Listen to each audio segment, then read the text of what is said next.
Hello po mga kababayan, this is Nancy Bicolana. Sumulpot na naman po tayo kasi siyempre again gusto ko na namang mag-komento tungkol po doon sa Day 16 po ng trial ni Vice President Sara Duterte nung Monday.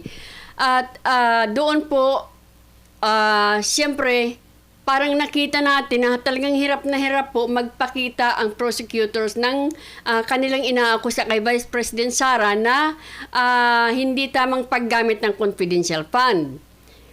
Una, ito pong ginamitan na nila ng AI generated bundle of thousands. And unang-una, bakit nahihirapan pa sila hanggang ngayon samantalang 19 Congress pa po pina-impeach na po nila si Vice President Sara Duterte, di ba? Doon pa lang ginugugulan nila ito.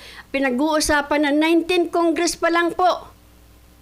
Pagkatapos po, dumating na itong 20th Congress, pina-impeach na naman si VP Sara at nag-google na naman po sila ng maraming oras dyan sa House para hanapin yung mga pagkakamali ni Vice President Sara Duterte. Ang dami na po nilang tulong. Nagtulong-tulong na sila, pati na yung media, pati na yung mga sinama na nila si Madriaga, ang dami na po nalang isinama. Sinama na nila si Matibag. Kumbaga para sa akin, ang dami na po nilang ginawang pag-hearing nito, i-investigat lahat. Ngayon nandito na tayo sa trial, hirap na hirap pa rin silang ipakita. Why? Mahirap po kasi talagang ipakita kung wala naman talagang ipapakita. Yun lang sa akin. 19 Congress pina-impeach nyo na. Pinag-usapan nyo na. 'Di ba? 20th Congress, yun na naman, pina-impeach nyo na naman. Pinag-usapan nyo na naman, inimbestigahan nyo na naman, nagkaroon pa kayo ng mini-hearing dyan ni Luis Tro. Pagdating dito sa trial, hirap na hirap kayong ipakita. Tingnan yung nangyari. Doon sa Article of Impeachment, number 4 yata yun, yung grave threat.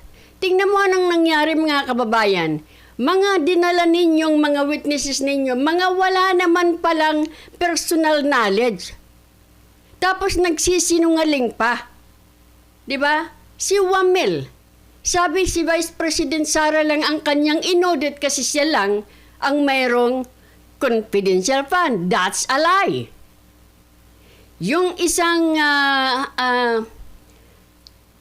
isang NBI agent na sabi niya si VP Sara daw po ay we all know, sabi niya, we know na si VP Sara po ay nagkontrata na ng gugurgor. Kaya lang, sinundan niya na, but I don't have personal knowledge of that.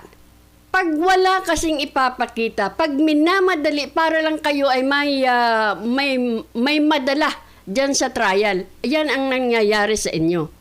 Ngayon, ginagamitan nyo na ng AI. Ngayon, gusto nyong halungkatin kung ilang taon para lang kayo hopefully makakita ng magagamit nyo. Ito po, panoorin po natin, mag-react tayo during or after po mga kababayan. Nakakaano eh.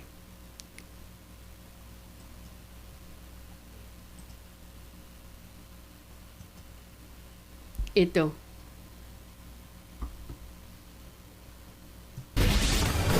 Uminit ang diskusyon sa ikalabing-anim na araw ng impeachment trial laban kay Vice President Sara Duterte.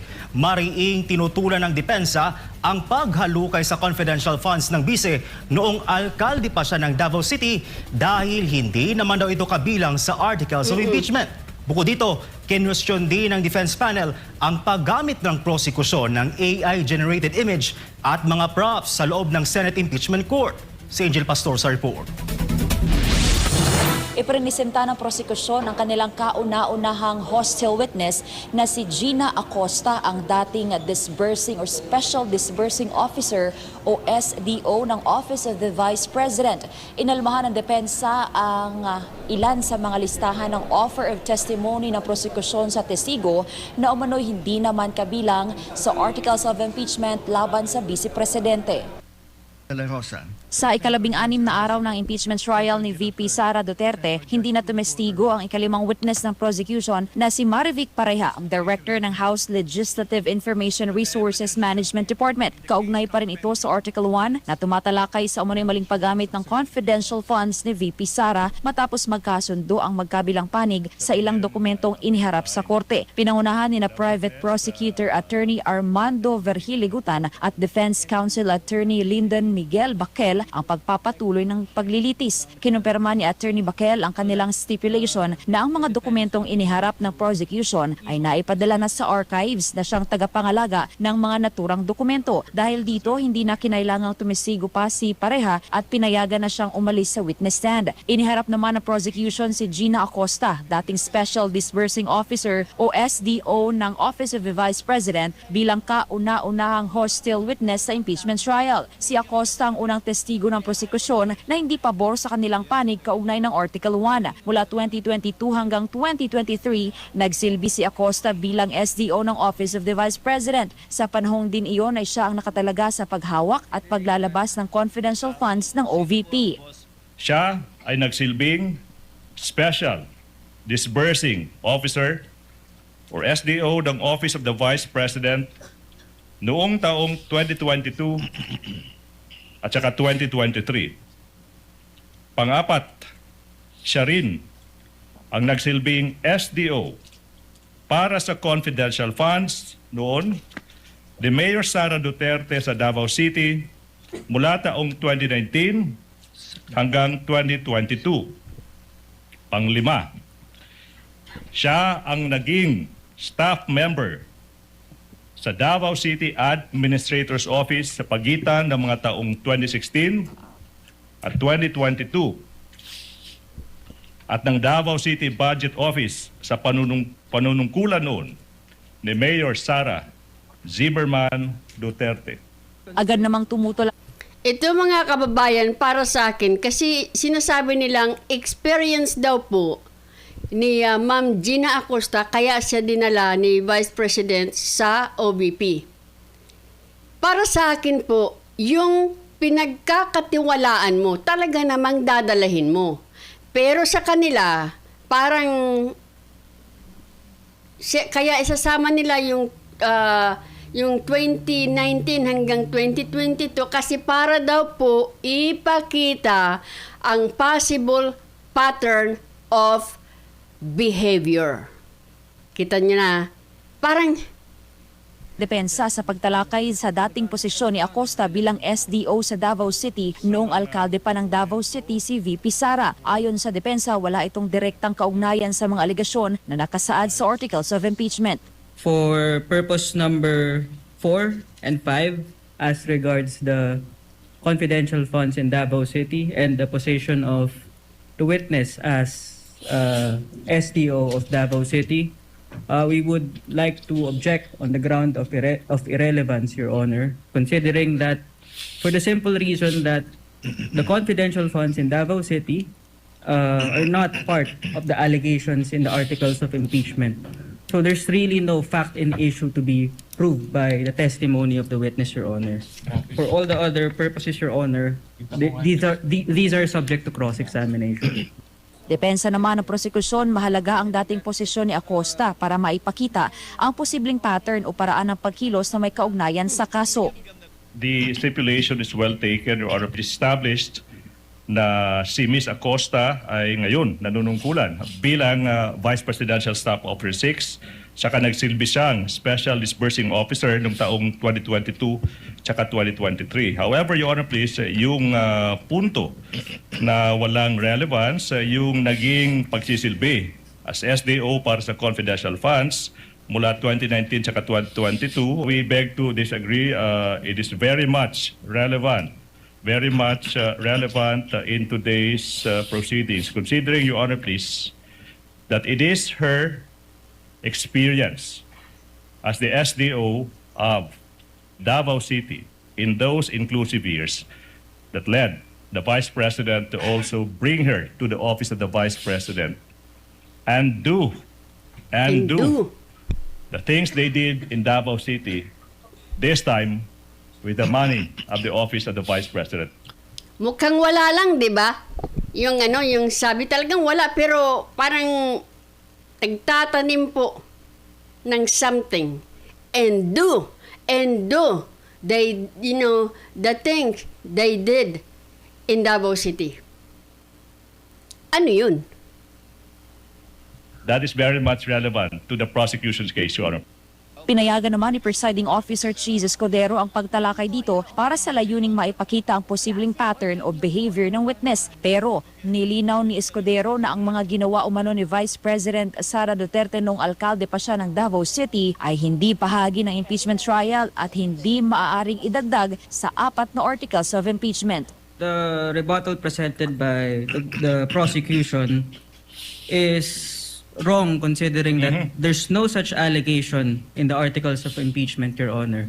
Moreover, Your Honor, it is clear in the ruling of the Supreme Court in Duterte versus House of Representatives that the basis of any charge must be for acts committed in relation to the impeachable office and within the term of the impeachable officer, Your Honor.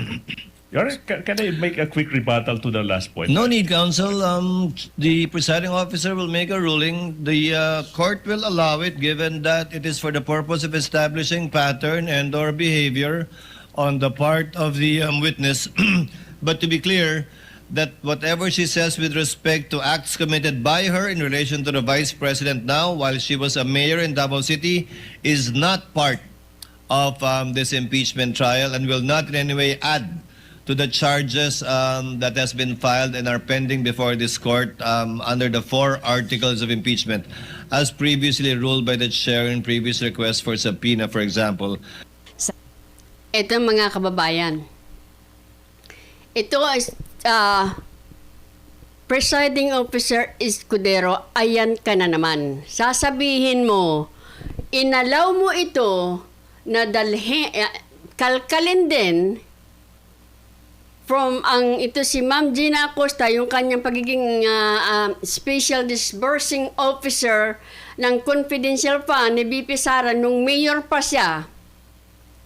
Inaalam mo yan sa possibility na ipakita ang probable, ang possible pattern of behavior. Tapos ngayon, sasabihin mo na kung ano man ang sabihin ni Ma'am Acosta, ni Ma'am Gina Acosta, sa ginagawa noong mayor pa si Vice President Sara Duterte, ay hindi kasali yan dito sa impeachment at hindi pwedeng i-add dito sa impeachment. Ayan ka na naman. Kasi kung ano man ang masabi dyan, whether kasali or not kasali, sabihin mong baliwalain yan, ay ilalantad na po yan. Alam ninyo ang kalaban. Kumbaga para sa akin, maruming maglaro. Akin lang naman yan. Kikita na natin, biro mo, may EI na naman sila. Ito po kasi, ginawa na, di ba, sinabi pa ni Escudero. Katulad ng pinayagan niya na magsupina doon sa financial record ng mag-asawa ni BP Sara, tapos sasabihin mo, ay para lang ito makakuha tayo ng baseline. And how the heck are you doing to do that without exposing something na pwedeng magamit ng mga maruruming maglaro? Isa pang ginawa nito ni Escudero, mga kababayan, nung hinayaan niyang basahin yung mga mabaho talagang pananalita yung sulat ko or statement ko ni Las Cañas na unsigned, hindi pa na unsigned, unauthorized, pinabasa. Kung ayaw ko talagang maulit, talagang masakit pakinggan. Imposible. Lalo't galing kay Las Cañas. Pero hinayaan ni Escudero na basahin yon.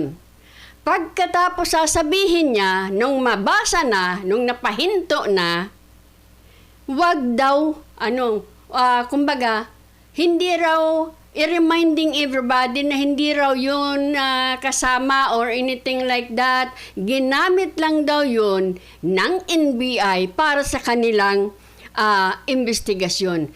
But mga kababayan, napakabaho po ng mga pinagsasabi doon sa statement na yun. Tapos sasabihin mo, parang sabihin mo na, oh, narinig ninyo yan, pero baliwalain ninyo yan, ha? 'Di ba? So, paulit-ulit mong ginagawa yan. Tapos, ito na naman, pinayagan mo na naman na gumamit ng AI kasi sasabihin mo, simulation lang yan. Look at that. Yan ba ay 125 million lang? Oh, 125 million lang. Ganyan daw kalaki ang 125 million. Naniniwala ka? Tingnan mo, ang laki-laki oh. Ang laki-laki ng pagkagawa. Kasi gusto nilang mabuntis, gusto nilang lumaki. Ano po ang ano niyan? Ano po ang relevance niyan? 125 million lang yan? Sobrang laki po, sobrang dami. Meron ako nakita dito eh. Di ko alam kung sinong nag-post nito.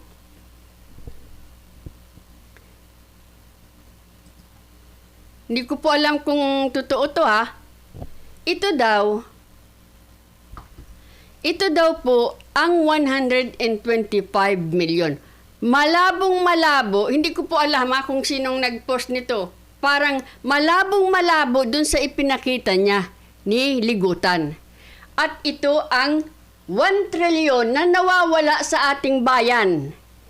1 trilyon, hindi lang 1 trilyon, more than 1 trilyon po ang ninakaw. 1.4 to 1.9 trilyon ang ninakaw sa loob ng 3 taon. Ngayon, nandito tayo sa 125 million. Ganyan po kabaluktot ang ginagawa nila.